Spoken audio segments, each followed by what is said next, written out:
দেশি মুরগির পাতলা ঝোল কিন্তু খেতে ভীষণ মজা, তাই ভাজা ভাজা করে মধ্যে নিচ্ছি, পোলার চালের মতো খুবই মজা লাগে এভাবে।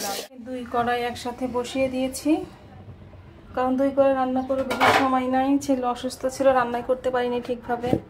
তো এখানে হচ্ছে এই তো আলু ভেজে নিব। আর এই যে ছোট ছোট পিস করে কেটে নিয়েছি, আজকে ছোট ছোট পিস করে রান্না করব। আর এখানে ছোলা দিয়ে বুট বিরান রান্না করব। এখানে প্রথমে কড়াই হচ্ছে আমি আলুগুলো লাল লাল করে ভেজে রান্না করবো। আজকে বক্সে পেঁয়াজ কাটা ছিল, আজকে তো হয়তো বুট বিরান রান্না করব। কড়াই হচ্ছে পেঁয়াজ দিয়ে দিলাম,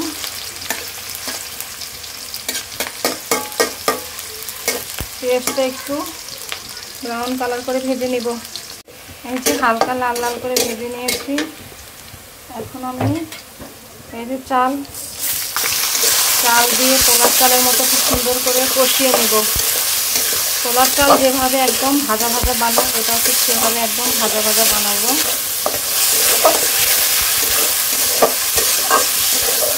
এই তো একটুখানি আদা রসুন পেস্ট দিয়ে দিয়েছি।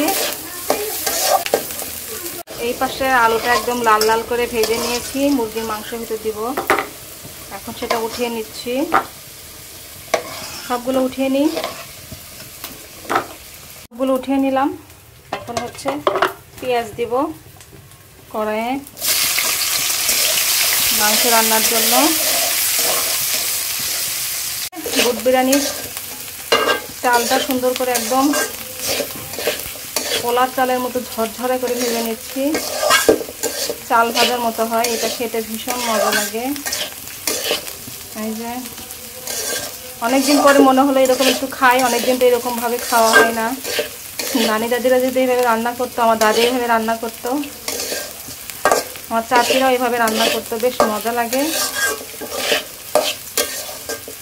সব কিছু দিয়ে এইভাবে সুন্দর করে কষিয়ে নিচ্ছি। এখন হচ্ছে এটা ছোলা দিয়ে দিব।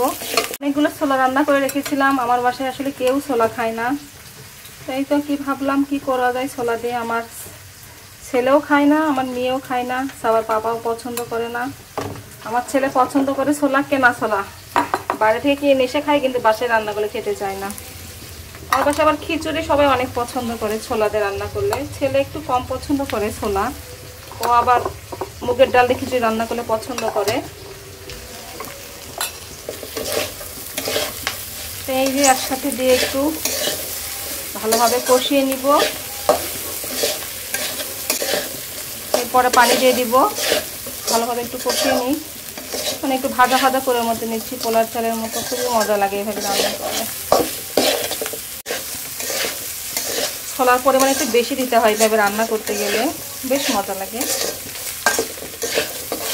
আর এখানে একটা ছোলা একটুখানি রেখে দিলাম, যদি পরে খেতে ইচ্ছা করে।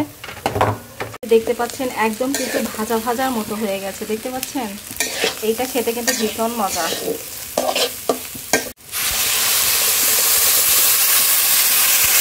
পানির পরিমাণটা একটু অল্পই দিতে হয়, মানে পোলাও যেভাবে রান্না করে ঠিক সেভাবে রান্না করা। সব দিয়েছি, লবণ দেওয়ার কথা কিন্তু আজকে ভুলে গিয়েছি, তাই তো লবণ দিয়ে দিচ্ছি। ঢেকে দিলাম। আদা রসুন পেস্ট, মশলাটা খুব সুন্দর করে কষিয়ে নিচ্ছি। এখন কষানো শেষ, ঢেলে দিলাম মুরগির মাংস। এখন সুন্দর করে কষিয়ে কষিয়ে রান্না করব আস্তে আস্তে, লো হিটে। এখন ঢাকনাতে ঢেকে রেখে দিব। দেখুন কতটা সুন্দর হচ্ছে, সবগুলো ছোলা দিয়ে সুন্দর করে রান্না করে নিচ্ছি। এটা হচ্ছে গ্রামে খাই, খুবই মজা। এটা একদম ঝরঝরা হলে বেশি মজা লাগে, একদম ঝরঝরে বানিয়ে ফেলবো আজকে, তাহলে বেশি মজা লাগবে খেতে। এটা চেপে এখন ঢেকে রেখে দিব। পাশে মুরগি মাংসটা সুন্দর করে কষিয়ে নিচ্ছি, আজকে কষিয়ে কষিয়ে রান্না করব। শেষে তো আবার এই যে হাঁড়ি পাতিলগুলো সব গুছিয়ে পরিষ্কার করে রাখতে হয়, শুধু রান্না করলেই হয় না, অনেক কিছু গোছানো রাখতে হয়। এই যে কষিয়ে নিচ্ছি, আর হালকা আলু ভেজে রেখেছিলাম, এই আলুগুলো দিয়ে এখন নাড়াচাড়া করে মিক্সড করে দিচ্ছি, যাতে আলুর ভিতরে ঝাল লবণ সব ঢুকে। আজকে লো হিটে রান্না করছি, কষিয়ে কষিয়ে। কয়েকটা ফ্রোজেন করে এই যে আলুর চপ উঠিয়ে রেখেছিলাম বানিয়ে, আরেকদিন বানিয়েছিলাম ছেলের জন্য, আর কয়েকটা উঠিয়ে রেখেছিলাম, এর ভেতরে উঠিয়ে রেখেছিলাম। এই যে সুন্দর করে এগুলো এখন হচ্ছে ভাজবো বেসনে ডুবিয়ে। জগের ভিতরে এভাবে ট্যাং গুলাই, কে কে কার ভিতরে গোলা, জগের ভিতরে গোলাতে ভালো লাগে।